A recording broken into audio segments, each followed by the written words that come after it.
She fixed a stranger's bike in the pouring rain and lost everything the next morning. The mechanic thought helping the biker was her biggest mistake.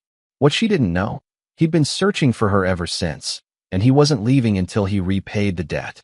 The rain hit like bullets against the pavement. Maya Torres wiped her hands on her already stained coveralls and glanced at the clock above the register. 11:47 p.m. 13 minutes past closing, and she was still here, alone, locking up Rick's auto shop like she did every Thursday night. Her son Eli would be asleep by now. Mrs. Chun next door had texted an hour ago. He ate his dinner. Don't worry. Maya always worried. That's what single mothers did. They worried and worked and somehow kept the world spinning on their shoulders. She killed the lights, grabbed her worn tool belt from the hook, and pushed through the glass door into the storm. The rain was cold, angry. She pulled her hood up and jogged toward her rusty Honda in the corner of the lot. That's when she heard it. A guttural roar, then silence. An engine dying. Maya stopped, squinting through the downpour.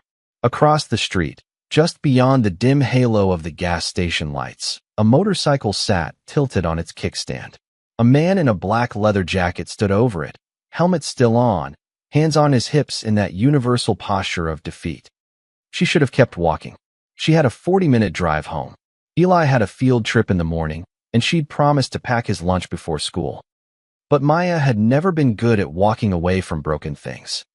"Hey," she called out, jogging across the street. "You need help?" The biker turned. Rain poured off his helmet in streams. He lifted the visor, revealing tired eyes and a dark beard streaked with gray. "Yeah, but unless you're a mechanic, I'm pretty much screwed." Maya smiled, rainwater dripping from her chin. "Lucky for you." She knelt beside the Harley, running her hands over the engine casing. Beautiful machine. Older model, maybe a 98 Fat Boy, lovingly maintained but clearly pushed hard. The fuel smelled wrong, watered down. She popped the side panel and immediately saw the problem. "Your fuel line split," she said, raising her voice over the rain. "And your electrical harness is fried. Probably shorted out when water got in through the cracked casing. You hit a puddle hard." The man crouched beside her, disbelief in his voice. "About 10 miles back. I thought I could make it," he paused. "You're really a mechanic?" 10 years, Maya said, already mentally cataloging what she'd need. "But the shop's closed, and my boss doesn't exactly approve of after-hours work. I'll pay double." Triple, desperation crept into his tone. "I need to be in Albuquerque by dawn. There's a Veterans Memorial Ride. My brother's name is on the wall this year. First time. I can't miss it." Maya looked up at him. His eyes were red, but not from the rain. She thought about Eli, asleep in his too small bed. She thought about her own late husband, Daniel, who died 3 years ago when a drunk driver ran a red light. She thought about the empty chair at every birthday, every school play, every moment that should have had 2 parents. "Give me 20 minutes, she said. She ran back to the shop, used her key to slip inside, and grabbed her personal toolkit from her locker. Rick had cameras, but they only covered the register and the front entrance, not the garage. She'd learned that during the first month. The spare parts were trickier. She couldn't use shop inventory. That would show up in the system. But she had a fuel line in her car from a repair she'd done for Mrs. Chin's grandson last week. And the electrical tape and wire connectors? Those were hers anyway, bought with her own money because Rick was too cheap to stock quality supplies. Back outside, she worked fast. The rain soaked through her hoodie, plastering her dark hair to her face, but her hands stayed steady. Disconnect the old fuel line. Thread the new one. Strip the damaged wires. Reconnect with waterproof connectors. Wrap everything tight. The biker, he'd said his name was Cole, held a flashlight he'd pulled from his saddlebag, angling it wherever she needed. He didn't talk much, but she felt his presence, solid and grateful. "Try it now," Maya said, stepping back. Cole swung his leg over the bike, turned the key, and hit the ignition. The engine caught on the first try, rumbling to life with that deep Harley growl that vibrated in your chest. Cole let out a breath that might have been a laugh or a sob. "You're a miracle worker," he said, his voice thick. Maya shrugged, wiping her hands on her jeans. "Just a mechanic." He pulled out his wallet, but she waved him off. "It's late. Just get to your brother. That's payment enough." "I can't just." "You can. You will, she smiled. Drive safe, Cole. He stared at her for a long moment, then nodded slowly. I'm going to repay you for this. I don't know how yet, but I will. You don't owe me anything. Cole revved the engine once, a salute, then pulled his visor down. Maya Torres, he called over the rumble. I won't forget that name. He kicked off into the night, taillights disappearing into the rain like a red ghost. Maya stood there, soaked and shivering, watching until he was gone. Her hands ached. Her back hurt. But something warm flickered in her chest, something that felt almost like purpose. She didn't know that in exactly 8 hours, that warmth would turn to ash. She didn't know that saving one man's journey would derail her own. She didn't know that Rick's security cameras had been upgraded last Tuesday and now covered the entire parking lot. Maya locked up the shop for the second time that night, climbed into her Honda, and drove home through the storm, completely unaware that her life had just changed forever. Maya knew something was wrong the moment she walked into the shop Friday morning. The usual chatter of air wrenches and classic rock radio was absent. Instead, 4 of her coworkers, Tommy, Devin, Marcus, and Old Pete, stood clustered near the hydraulic lift, pretending to check a tire rotation. But their eyes kept flicking toward Rick's office. The office door was open. Rick stood inside, arms crossed, staring at his computer screen. His face was the color of a brake light. Maya, his voice cracked like a whip across the garage. Get in here. Now. Her stomach dropped. She set down her lunch bag, Eli's leftover turkey sandwich she'd packed for herself, and walked across the oil-stained concrete. Every step felt heavy. Rick didn't invite her to sit. He spun his monitor around. Security footage. Black and white. Timestamp. 11:53 p.m. There she was, clear as day, unlocking the shop door, grabbing her toolkit, running back out into the rain. Want to explain this? Rick's voice was dangerously quiet. Maya's mouth went dry. I helped someone. A stranded biker. His fuel line was. Using company time, Rick cut her off. Company property. Company liability, he advanced around the desk, pointing a thick finger at her. Do you have any idea what kind of lawsuit we could face if that guy crashed? If something you did wrong caused an accident. I used my own parts, Maya said quickly. My own tools. I didn't touch shop inventory. You were on shop property. That makes it company liability. Rick's jaw worked like he was chewing gravel. And you opened this building after hours without authorization. That's a security violation. Rick, please. I was just trying to help someone who. I don't care if you were helping the Pope himself. His voice exploded through the garage. In the background, she heard tools clatter as someone fumbled. You broke protocol. You put this business at risk. And you lied about it by not reporting it. I didn't lie. You're fired. The words hit like a sledgehammer to the chest. Maya stared at him. What? Fired. Terminated. Done. Rick grabbed a manila folder from his desk and thrust it at her. Final paycheck, minus deductions for security breach. Sign here. Rick, I have a son. I need this job. Her voice cracked despite her effort to keep it steady. I've worked here for 3 years. Never missed a shift. Never complained about the overtime you don't pay for. I'm the only one here who can diagnose European engines. Should have thought about your son before you decided to play hero. Rick's eyes were flat, businesslike. He'd already made his decision. Maybe he'd made it the moment he saw that footage. You want to file for unemployment? Go ahead. But when they call for a reference, I'll tell them exactly why you were let go. Theft of services. I didn't steal anything. Tell it to the judge. Rick opened his office door wider, a clear dismissal. Tommy, get her tool belt from the locker. Now, Tommy appeared in the doorway, eyes down, holding her worn leather tool belt, the one Daniel had given her on their first anniversary. The tools inside were hers, bought piece by piece over a decade, but the belt itself had a small Rick's Auto patch sewn on by company policy. Tools are yours, Rick said flatly. Belt stays. Company property. Maya's hands trembled as she unbuckled it. The leather was soft from years of wear, molded to her waist. She handed it to Tommy, who wouldn't meet her eyes. Anyone else want to be a hero on my dime? Rick called out to the garage. Silence. Pete studied his boots. Devin suddenly became very interested in a clipboard. Marcus actually turned away. Not one of them spoke up. Maya grabbed the folder and signed and walked out.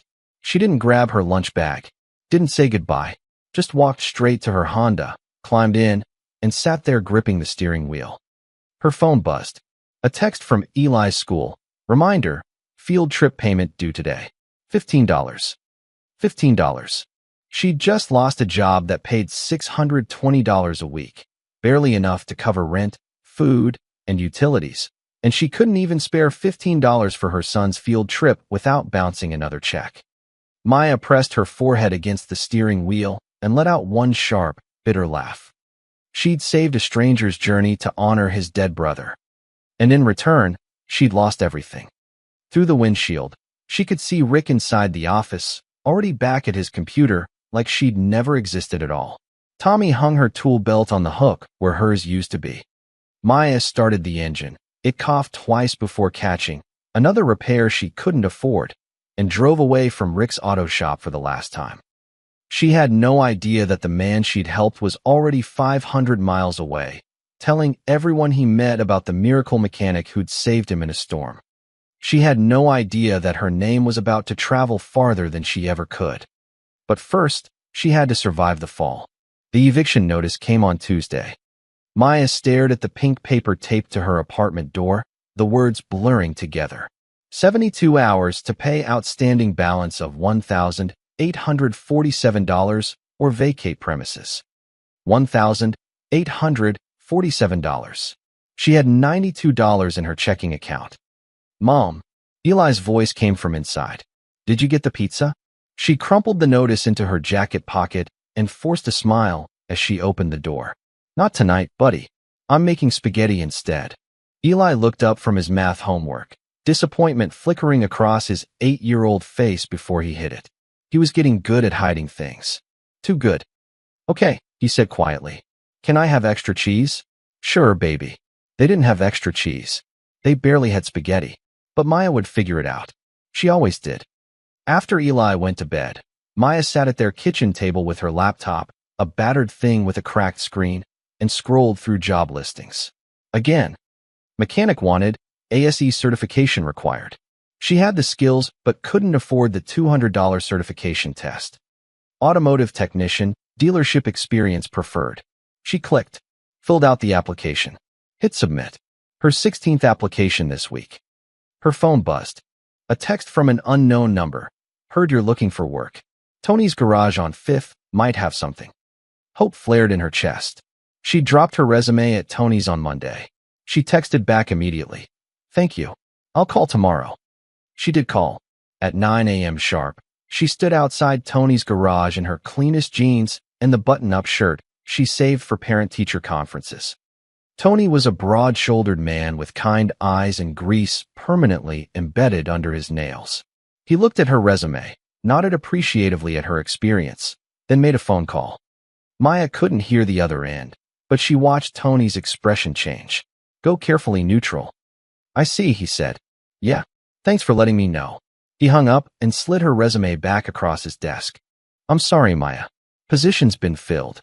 But your sign outside says. Filled this morning. His eyes said I'm sorry even as his mouth said, good luck. She knew. Rick had gotten to him first. By Wednesday, she'd burned through her entire contact list. By Thursday, she was fixing Mrs. Chin's washing machine for $40 and a bag of rice. By Friday, she was repairing a teenager's lawnmower in a grocery store parking lot for $20 cash. Mom, why are you home so early every day? Eli asked that evening, looking up from the couch where he was watching cartoons on their neighbor's borrowed Wi-Fi. Maya kept her voice light as she sorted through bills at the table.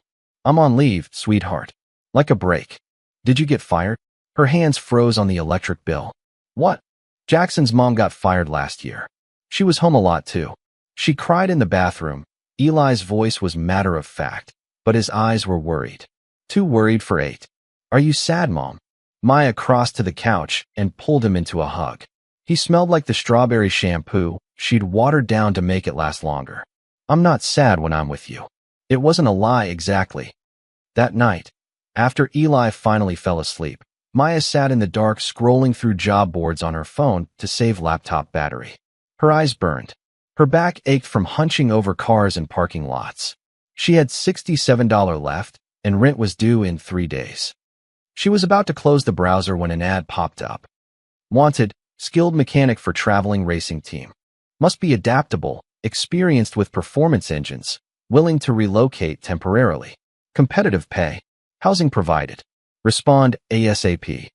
Maya read it 3 times. It sounded too good to be true. Probably a scam. She should delete it. Instead, she clicked. The application was simple. Name, experience, availability. There was a video upload option for demonstrating skills. Maya looked around her tiny apartment. The peeling wallpaper, the thrift store furniture, the stack of past due notices she'd been avoiding. She looked at Eli's bedroom door, covered in his crayon drawings of race cars and rockets. She thought about her tool belt hanging on someone else's hook. Then she opened the camera app, propped her phone against a stack of books, and started recording. Hi, I'm Maya Torres.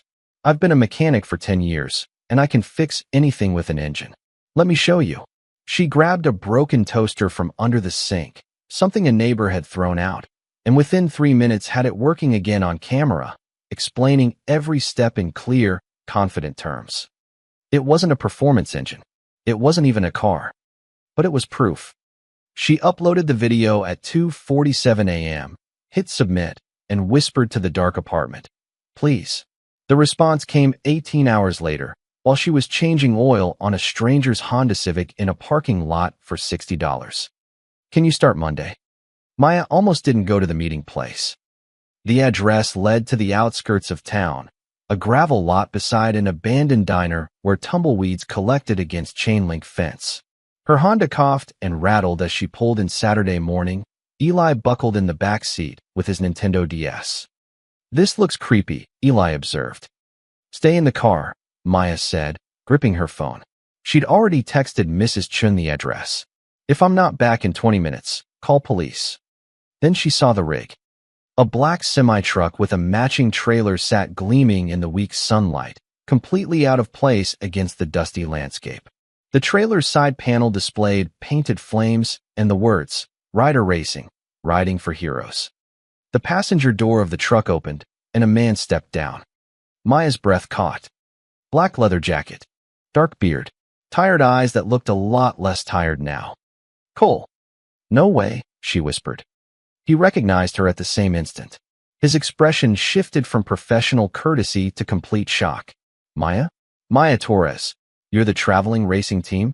She felt stupid the moment she said it, but her brain was scrambling to catch up. "And you're the mechanic who applied?" Cole crossed the gravel in long strides, a disbelieving smile breaking across his face. "I've been looking for you for 2 weeks." "Looking for me? I went back to that shop 3 days after you fixed my bike. Wanted to thank you properly, maybe offer you some paid work." His expression darkened. "That jackass boss of yours told me you'd been fired. For helping me." The shame hit Maya like a physical weight. She looked away. "Yeah, well, good deed, wrong timing." "No," Cole's voice was firm. "Good deed, garbage boss. That's not on you." Eli's face appeared in the Honda's window, pressed against the glass, eyes wide. Cole noticed and waved. Eli ducked down. "That your son?" Cole asked. "Eli. He's 8-inch." Maya crossed her arms, defensive. "Look, if this job offer is some kind of charity thing." "It's not charity. It's an offer. A real 1-inch." Cole gestured to the trailer. "I run a stunt riding team.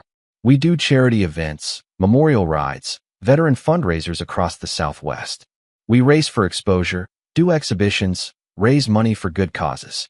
And we break down constantly because we push these bikes hard. So you need a mechanic. I need a great mechanic. Someone who can fix anything, anywhere, under pressure." He met her eyes. "Someone who can repair a Harley in a thunderstorm with spare parts and duct tape." Maya's heart was pounding. "What's the pay?" $800 a week, plus housing. We travel in the trailer. It's got bunks, a kitchen, bathroom. Not fancy, but it's solid." He paused. "There's a small private bunk that would work for a kid if he needs to come along for a while. We've had crew members bring family before.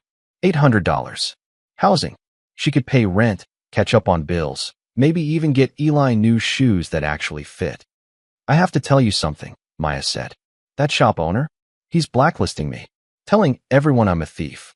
If word gets out that you hired me, let it get out." Cole's jaw set. Rick's Auto Shop has a 1-star rating online and 3 OSHA violations I found in 10 minutes of research. You're better than that place ever deserved. You researched the shop. I wanted to understand what happened. He shifted his weight, something almost embarrassed in the gesture. That night you helped me? I made it to my brother's memorial ride. Got to see his name on the wall, ride with his unit. It meant everything, his voice roughened. You gave me that. I don't forget debts. Maya felt something crack in her chest, some wall she'd been holding up for weeks. I don't even know you. Then get to know me on the road. Cole pulled a folded contract from his jacket. First event is in Tucson on Friday. Veterans Benefit Race. After that, we've got shows in Phoenix, Flagstaff, and Santa Fe. 2 months of steady work, maybe more if it goes well. Maya took the contract with shaking hands. It looked legitimate, professional, real. I need to think about it, she said. I need to figure out school for Eli, and… Mom, Eli's voice came from right behind her. She spun. He'd gotten out of the car. You should do it. Eli, we're going to lose the apartment anyway. I heard you crying. His chin trembled, but his voice stayed steady. If we have to leave, we might as well go somewhere cool. 8 years old, and already carrying too much weight. Maya looked at Cole, at the truck, at her son who was trying so hard to be brave. She thought about her empty tool belt and the bills stuffed in her glove compartment. When do we start? She asked. Cole's grin could have lit up the whole desert. How about Monday? The trailer smelled like motor oil, leather, and possibility. Maya stood in the mobile garage, really the back half of the massive trailer, surrounded by 3 custom racing bikes, tool chests bolted to the walls, and parts organized with military precision. It was cramped, efficient, and more professional than Rick's entire shop. This is incredible, she breathed. Cole leaned against the doorframe, arms crossed, looking pleased. Built it myself over 2 years. Everything's secured for travel. Tools are communal, but you'll get your own set if you stay past the trial period. Trial period? 2 months. Then we renegotiate if it's working out. He gestured to the front half of the trailer, separated by a sliding door. Living quarters are through there. Eli's already claimed the top bunk. Maya found her son arranging his stuffed dinosaur collection on a narrow bunk bed, his face more animated than she'd seen in months. Mrs. Chun had cried when they'd said goodbye that morning, pressing a container of homemade dumplings into Eli's hands. The landlord had been less sentimental, but Cole had paid Maya's first week in advance, which had at least covered what she owed. They rolled out Tuesday morning, heading west on I-40 with the sunrise burning orange behind them. Cole drove while Maya rode shotgun, a road atlas open on her lap, even though they had GPS. Old habit, she explained. My husband and I used to take road trips before Eli was born. He always insisted on paper maps. Smart man, Cole glanced at her. Can I ask what happened? Drunk driver. 3 years ago. The words came easier now, worn smooth by repetition. Daniel was picking up my birthday cake. Never made it home. Cole was quiet for a moment. My brother, Jake, the one whose memorial I rode to, he died in Kandahar. IED. He was 26. He gripped the steering wheel tighter. That's why I do this. The racing, the charity rides. Feels like I'm still riding with him somehow. Maya understood that. The need to keep moving so grief couldn't catch up. Tucson greeted them with blazing heat and a fairground packed with motorcycles. The Veterans Benefit Race was smaller than Maya expected, maybe 200 people, a quarter-mile track, vendors selling barbecue and beer. But the energy was electric. Cole's team consisted of him and 2 other riders, a wiry 23-year-old named Jessie who did backflip tricks, and a woman named Tara who could ride standing on her seat at 60 miles per hour. They treated Maya with cautious respect, testing her with questions about engine timing and suspension adjustments. She answered everyone correctly. Okay, she's legit, Tara declared, bumping Maya's fist. Then Jessie's bike died during practice runs. No. Jessie frantically hit the ignition. Nothing. We race in 40 minutes. Everyone looked at Maya. She dropped to her knees beside the bike, heart hammering. This wasn't a quiet repair in an empty parking lot. This was public, pressured, and her entire future depended on it. Focus.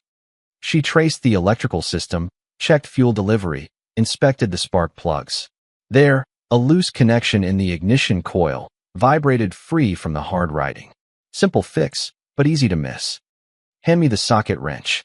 The small 1-inch. Cole passed it over. Maya worked fast, fingers steady despite the sweat running down her back. Tighten the connection. Test the resistance. Reconnect the housing. Try it. Jesse turned the key. The engine roared to life. The small crowd that had gathered erupted in cheers. Jesse hooped and hugged Maya, lifting her off her feet. You're a wizard.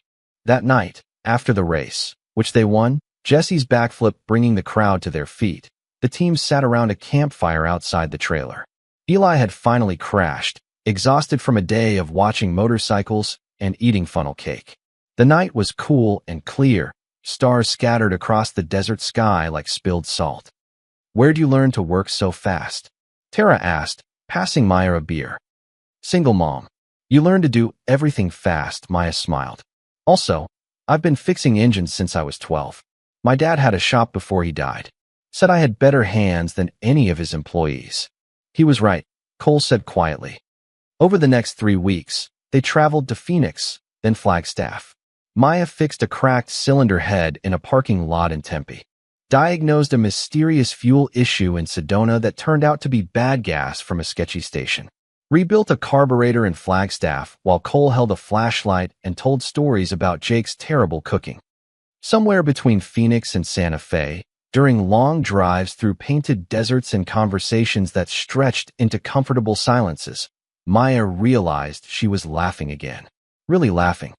Eli was thriving too, collecting rocks from each state and video calling Mrs. Chun to show her the landscapes. He'd made friends with Tara, who taught him card tricks, and Jesse, who let him sit on the stationary bikes. They were becoming a family. A strange, mobile, oil-stained family. Maya should have known peace never lasted. The call came on a Thursday morning, 2 days before the major Phoenix event. Maya, Cole's voice was tight. We've got a problem. The Phoenix Speedway was 5 times larger than anything they'd done before.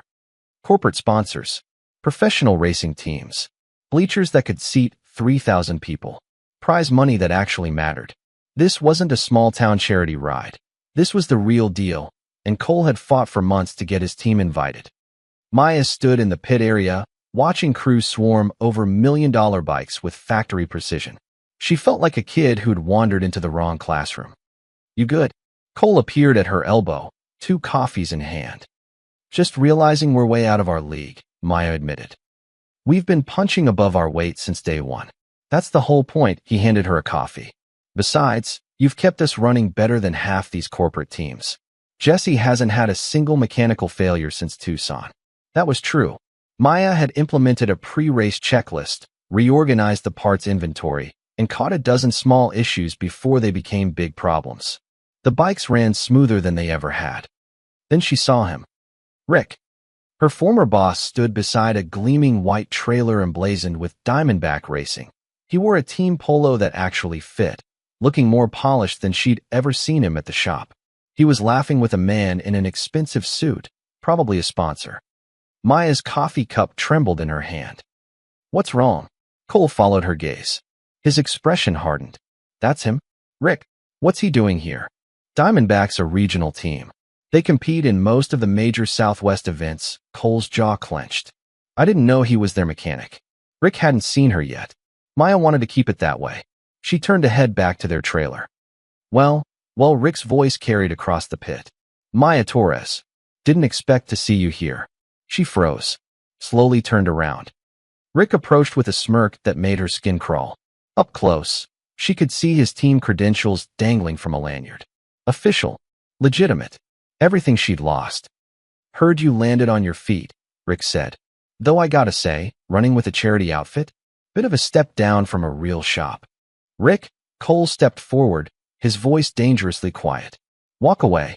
Easy hero. I'm just saying hi to my former employee. Rick's eyes glinted. Actually, I should probably mention something to the event coordinators. See, Maya here has a history of using unauthorized parts, working outside safety protocols. That's a lie, Maya said, her voice shaking with anger. Is it? Because I've got documentation of your termination. Security footage of you breaking into company property. Rick pulled out his phone. In fact, I'm pretty sure the Phoenix Racing Commission would be very interested to know that one of the competing teams has a mechanic with a history of theft and safety violations. You bastard. Cole started forward, but Maya grabbed his arm. Don't. That's what he wants. Rick smiled. Smart girl. Always knew you had brains under all that grease. He raised his phone. Now, I'm going to make a quick call to the officials. Nothing personal, Maya. Just looking out for the integrity of the sport. He walked away, already dialing. 20 minutes later, a race official in a polo shirt found Maya in the garage. His expression was apologetic but firm. Miss Torres, I'm going to need you to step away from the vehicles. We've received a complaint about your credentials and need to verify your employment history. This is insane, Tara protested. She's the best mechanic here. I understand. But until we can confirm there are no safety violations or liability issues, she's suspended from pit access. The official handed Maya a yellow badge. Restricted access only. You can watch from the stands, but you cannot work on the vehicles or enter the pit area. Maya took the badge with numb fingers. Around them, other teams were starting to notice. Whispers spread like wildfire. That's the mechanic who got suspended. Heard she stole parts from her last job. Ryder Racing's in trouble now. Cole's face was murderous. This is character assassination. Rick's lying, and you're letting him. Mr. Ryder, if you continue arguing, I'll suspend your entire team. The official's voice hardened. The complaint has been filed. We'll investigate. Until then, these are the rules. He walked away. Maya stood in the center of the pit area, surrounded by the team she'd worked so hard to help, wearing a badge that marked her as a liability. Across the way, Rick leaned against the Diamondback trailer, watching with satisfaction. Jesse kicked a toolbox. This is bullshit. We race tomorrow, Tara said quietly. Without Maya checking the bikes. We're screwed. Eli appeared from the trailer, his face scared. Mom? What's happening? Maya couldn't answer. The walls were closing in again, just like at Rick's shop, just like in her apartment with the eviction notice. No matter how hard she ran, failure always caught up. Cole pulled her aside, his voice low and intense. I'm not letting him destroy you twice. We're going to fight this. How? Maya's voice cracked. He has documentation. Footage. I can't prove. Then we find proof. Cole's eyes blazed. You saved my life that night, Maya. Now let me save yours. Cole disappeared for 6 hours. Maya spent that time in the trailer with Eli, staring at the ceiling of her bunk while the sounds of preparation buzzed outside. Engines revving. Teams strategizing. Her team, her family, getting ready for the biggest race of their season without her. Mom. Eli climbed up beside her. Are we going to have to leave again? Maya pulled him close. I don't know, baby. I like it here. I like Jesse and Tara. I like watching you fix things. His voice was small. I don't want to go back to being sad all the time. Her heart shattered. She'd thought she'd hidden it so well. Me neither, she whispered. The trailer door banged open. Cole stood silhouetted in the doorway, laptop under one arm, fire in his eyes. Got him. Maya sat up so fast she nearly hit her head. What? Cole set the laptop on the small table, fingers flying across the keyboard. That gas station across from Rick's shop? I called them. Told them there might have been a hit and run in their parking lot that night, and asked if they still had security footage from 2 months ago. And they archive everything for 90 days. Took some convincing and a $200 consulting fee, but they sent me the files. He spun the laptop around. The footage was grainy but clear enough. Wide-angle view of the gas station lot and the street. Timestamp, 11:52 p.m. There was Maya running across the street in the rain. There was Cole's motorcycle. The footage showed everything. Maya working with her own tools, pulling the fuel line from her Honda, using her personal supplies. Then the camera caught something else.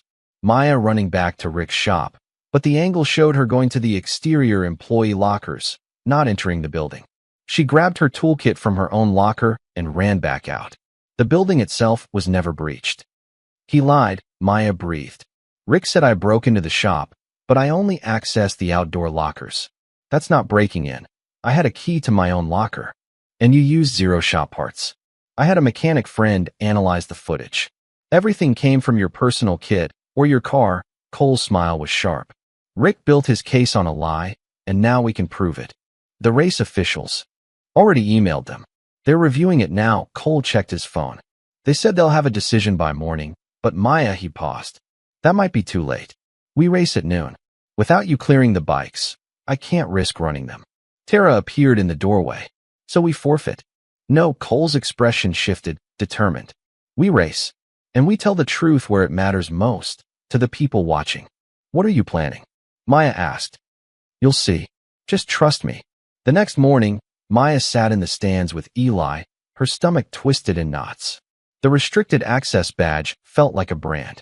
Below, in the pit, Cole's team prepared without her. Jesse looked nervous. Tara kept glancing at the trailer like Maya might magically appear. The announcer's voice boomed across the speedway. Welcome to the Phoenix Veterans Benefit Championship. The races began. Diamondback Racing dominated the early heats. Rick's bikes ran flawlessly, and their riders were aggressive, professional. Maya watched Rick in their pit, looking smug and confident. Then came Ryder Racing's turn. Jesse and Tara rolled up to the starting line. The bikes sounded good. Cole must have done the basic checks himself, using Maya's system. But without her thorough inspection, anything could go wrong. The flag dropped. They launched forward, engines screaming. Jesse pulled ahead early, his smaller frame giving him acceleration. Tara rode defensively, blocking two Diamondback riders from passing. They were in second and third place heading into the final lap. Maya gripped Eli's hand. Come on, come on. Jesse crossed the finish line in first place. Tara right behind in second. The crowd erupted. But Cole didn't celebrate. Instead, he grabbed a microphone from the announcer's table and climbed onto the podium before anyone could stop him. Thank you all for coming out today. His voice echoed across the speedway. This race is about honoring veterans, people who sacrificed everything for honor and integrity. So I want to talk about integrity. Maya's breath caught. What was he doing? 2 months ago, I broke down in the rain. A mechanic named Maya Torres fixed my bike using her own tools and parts, refusing payment, so I could make it to my brother's memorial ride. That act of kindness got her fired. The crowd murmured. Cole pulled out his phone, and suddenly the gas station footage appeared on the Speedway's massive screens. The man who fired her is here today. He claimed she stole from him and violated safety protocols. But this footage proves otherwise. Maya Torres used her own equipment, her own time, her own heart, and she was punished for it. Rick's face appeared on the screen, his expression turning from confusion to rage. That mechanic is suspended today because of false accusations. Cole continued, his voice ringing with conviction. But she's the reason we're standing on this podium. She's the reason our bikes don't fail. She's the reason we can race with honor. He pointed to the stands, directly at Maya. Maya Torres, this win is yours. The crowd turned. Thousands of eyes found her. Then someone started clapping. A veteran in the front row, medals on his chest. Then another, and another. The applause built like thunder. The race officials cleared Maya before the podium ceremony even ended. Turns out, when several thousand people watch video evidence of false accusations, and a dozen veterans threaten to pull their sponsorships, bureaucracy moves fast. The Phoenix Racing Commission issued a formal apology, reinstated her credentials, and launched an investigation into Rick's complaint. Rick himself had vanished from the Diamondback pit within minutes, his team distancing themselves faster than a bike off the starting line. But Maya barely noticed. She was surrounded by reporters, veterans wanting to shake her hand, and other racing teams offering her business cards. Garcia Racing out of Albuquerque. We could use someone with your skills. Desert Thunder's expanding. What's your salary requirement? Have you considered factory teamwork? Cole intercepted smoothly, his hand on Maya's shoulder. She's currently under contract, but thanks for the interest. Later, after the chaos settled and Eli had finally fallen asleep clutching his first-place team medal, Maya and Cole sat on the trailer steps under a sky full of stars. 3 teams offered me jobs today, Maya said quietly. Real jobs. Benefits. Stability. Cole's expression didn't change, but something flickered in his eyes. You should take one. You deserve stability.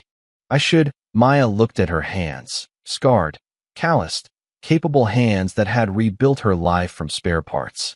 But here's the thing about stability. I had it at Rick's shop. Steady paycheck, regular hours, Same four walls every day. And I was miserable. Maya, these past 2 months, they've been hard, uncertain, sometimes terrifying. She met his eyes. But I wake up every morning excited to see what breaks next. Eli's happy.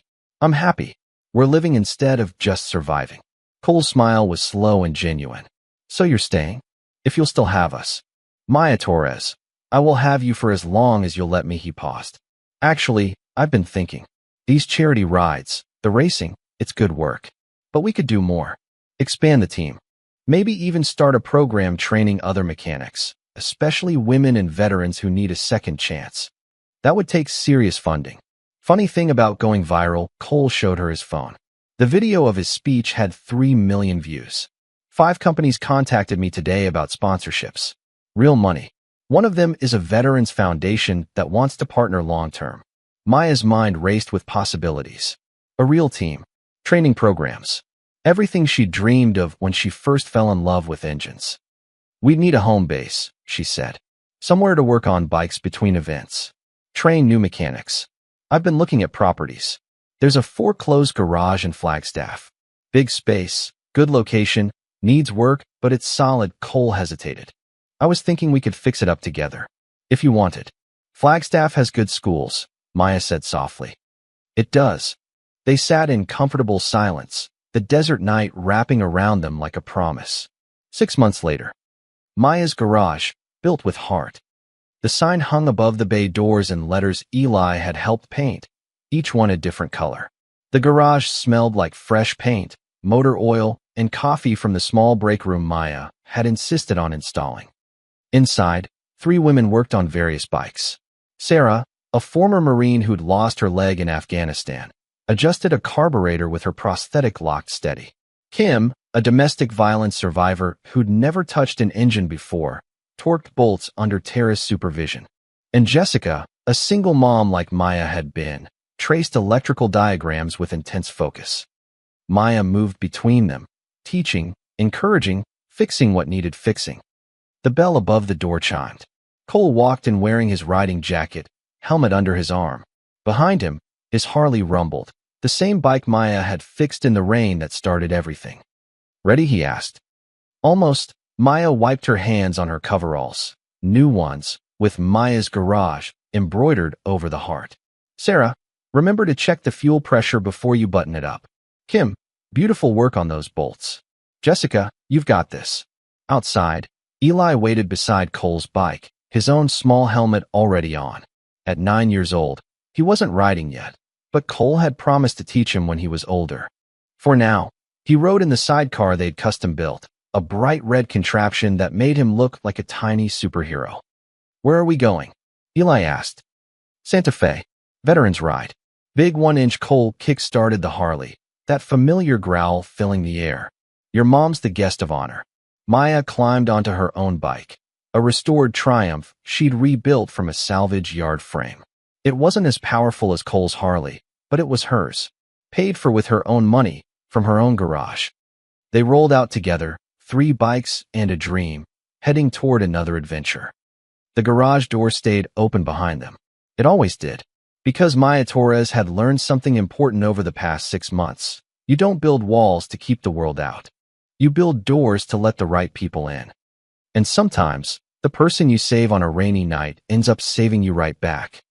Not with grand gestures or dramatic rescues, but with something simpler and more powerful. A chance to prove that kindness isn't weakness, that falling doesn't mean failing, and that sometimes the road you didn't plan to take leads exactly where you needed to go. The Harley's engine echoed across the Flagstaff morning, carrying them forward. Together,